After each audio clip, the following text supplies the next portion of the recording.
Hello and welcome to News at 1, the main news from Britain and around the world. The headlines this Thursday morning. Iraq invades Kuwait and overthrows its government. United Nations holds emergency meeting to condemn move. Invasion pushes up price of oil, petrol too will rise. And 4,000 jobs to go at the Midland Bank. The United Nations Security Council in emergency session has demanded the immediate withdrawal of Iraqi troops from Kuwait following last night's invasion. It's calling for urgent talks to resolve the crisis. Financial markets around the world were hit as oil prices soared. Thousands of Iraqi troops and hundreds of tanks crossed the border into Kuwait in the early hours of this morning. There's been heavy fighting in the capital Kuwait City and reports of large numbers of casualties on both sides. The Emir of Kuwait wasn't in his palace when it was seized and is now reported to be safe in Saudi Arabia. The United States has put 6 warships in the Gulf on high alert and another 6 are on their way. All Iraqi and Kuwaiti assets in America have been frozen.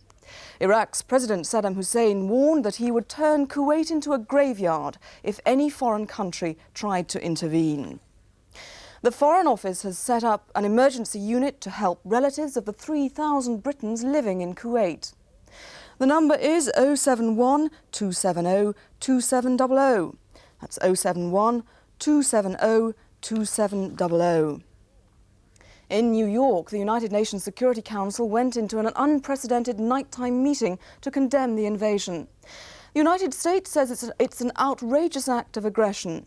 President Bush will be meeting Mrs. Thatcher in Colorado later. She hasn't commented yet, but the Foreign Minister, William Waldgrave, said the world couldn't stand back.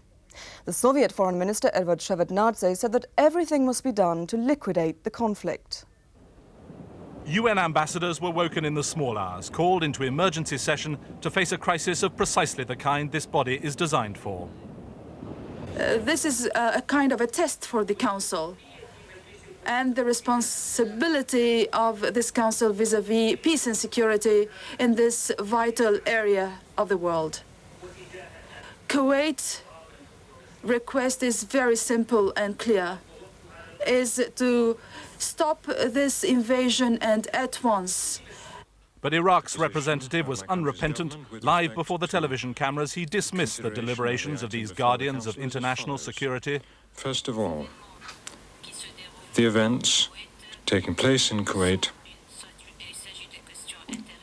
relate to an internal matter which is not a concern to the Council. Secondly, the Free Provisional Government of Kuwait has requested our government to assist it to establish security and order.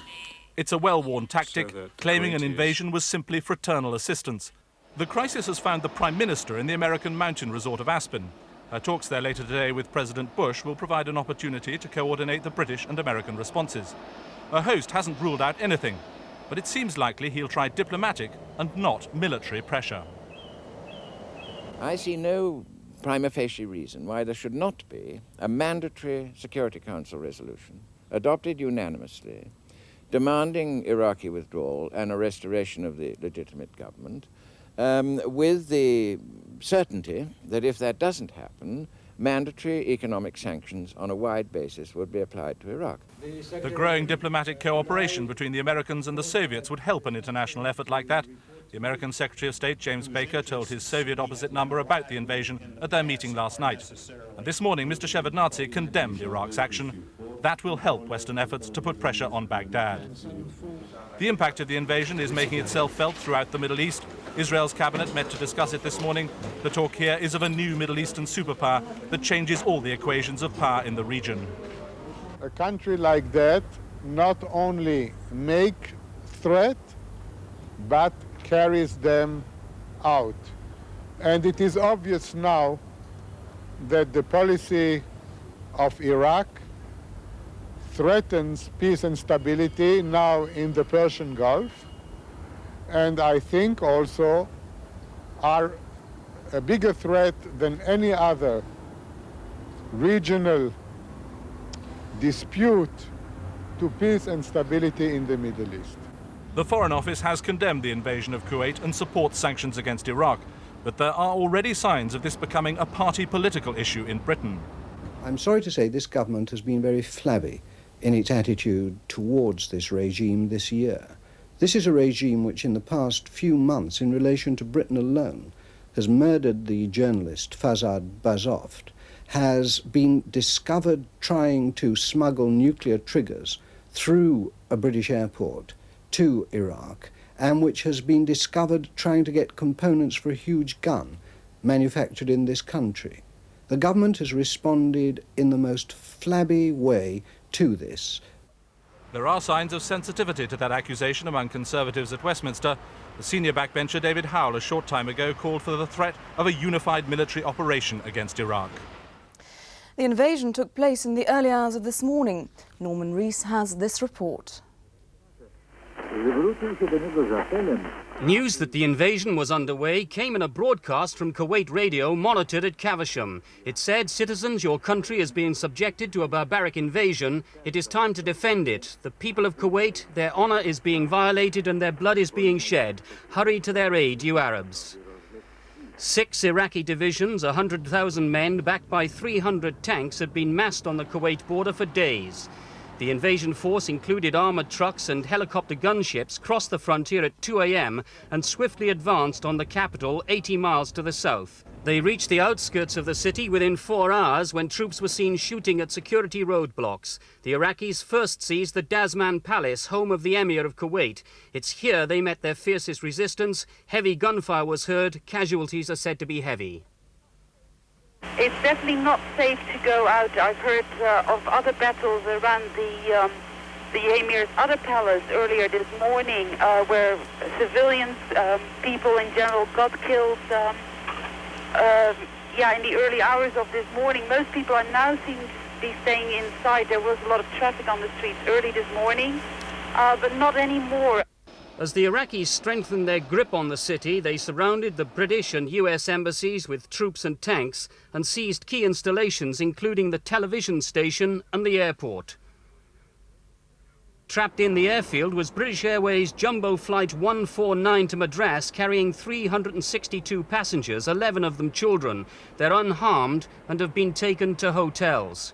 5,000 other Britons work in oil-rich Kuwait. The Foreign Office said contingency plans were on hand to evacuate them if necessary. Meanwhile, in London, Kuwaitis marched on the Iraqi embassy to protest at the invasion of their country. Clutching pictures of the Emir, they demanded an instant withdrawal of Iraqi troops. Iraq has the strongest military force in the region, and its president, Saddam Hussein, has been accused of posing the most serious threat to Middle East peace. Geoffrey reports on his motives for invading Kuwait.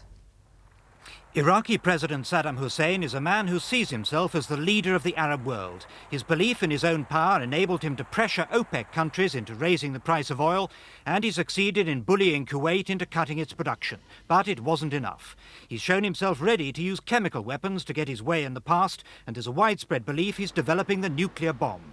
The reasons for his invasion of Kuwait were economic.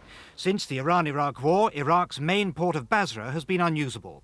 Iran's control of the Shatt al-Arab waterway continues to block Iraq's access to the Gulf. Iraq may be planning to develop the port of Qasr for its oil exports, but needs control of the Kuwaiti islands of Warba and Bubiyan to secure a passage for its ships. The US is moving more warships towards the Gulf, but at this stage it's a political gesture more than anything else. 4 years ago, Britain flew thousands of troops to the Gulf in a joint military exercise with Oman, but there's been no suggestion yet of any British military involvement in this crisis. Iraq's 1 million men under arms makes it extremely difficult for anyone to remove them from Kuwait militarily. Saudi Arabia has 75,000 men, and other Gulf states have about 70,000 troops. They collaborate loosely, but they'd never take on Iraq. Gulf analysts feel Arab states must stand up to Saddam Hussein now or bow to his tyranny. I think this is the time for the Arab League members to say to Iraq, this is the last move should be done by the Iraqis against the sovereignty of Kuwait. I think within hours, within a few hours, the Arab League leaders should really move and should put pressures on Iraq.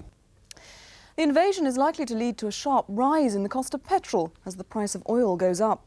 This morning, the price of a barrel of North Sea Brent crude shot up to its highest for 4 years. It's likely to affect Chancellor John Major's fight against inflation. Our business correspondent Hugh Pym reports. Most of these young traders on the floor of London's International Petroleum Exchange had never seen anything like it.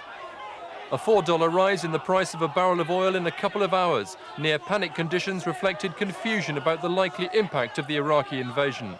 And I think what you're seeing is people quite justifiably reacting to a piece of information which could well have a very serious impact on oil prices.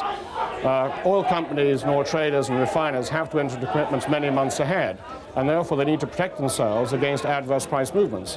What we're seeing this morning is a reaction to that particular requirement. To what extent petrol prices are affected depends on whether the oil price stays at its new level. Since the news of the invasion, oil prices have leapt 15%. Economists say if the prices stay at this level, it means as much as 25 pence on a gallon of petrol, as well as higher industrial fuel costs. That could mean an extra 1% on inflation at a time when Mr. Major is battling to bring it down. But even worse affected will be the United States, which imports half its oil requirements, West Germany and Japan, which import all their oil. These countries now face a serious threat of inflation. They might have to raise interest rates, which would mean rates staying high here. The one bonus is that with a higher oil price, Britain earns more from the North Sea, although our oil trade surplus is a fraction of what it was in the mid-1980s. Mr. Major will be more concerned that higher oil prices could delay a reduction in inflation next year and possibly the date of the next election. The Kuwaiti ambassador to Britain, Mr. Qazi al-Rees, is at his embassy now.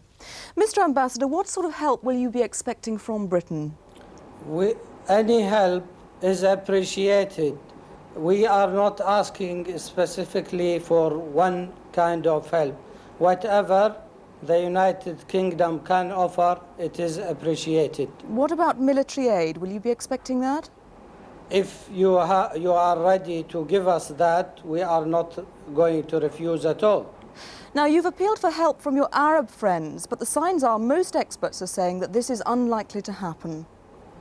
Of course, you know, we depend on the Arab world first to help us as brothers, and then we ask our friends to come to our help. So you're hoping that the Arab world will step in first? Yes, I am sure that they will help, of course. Now, what about the British people who are out there in Kuwait? How safe are they likely to be? I think up till now we did not hear anything, but we hope that they are safe. But we can't say that they will be safe forever, because if a war is erupted there, everybody you can give some reassurance to people who have relatives here, to relatives over here? If it is from our side, we can give, of course, assurance, but it is not up to us to give that assurance now. Mr. Ambassador, thank you very much indeed. Thank you very much. And now for the latest on today's top story, Iraq's invasion of Kuwait. Here is our diplomatic editor, Edward Stourton. Intensive efforts going on both sides of the Atlantic to deal with this crisis. In Washington, President Bush is at the moment holding a meeting with his national security advisers. He'll take the result of that meeting to Mrs. Thatcher later today. And here, Douglas Hurd has been holding talks all morning at the Foreign Office. And that's all from us. News at 1, a very good afternoon.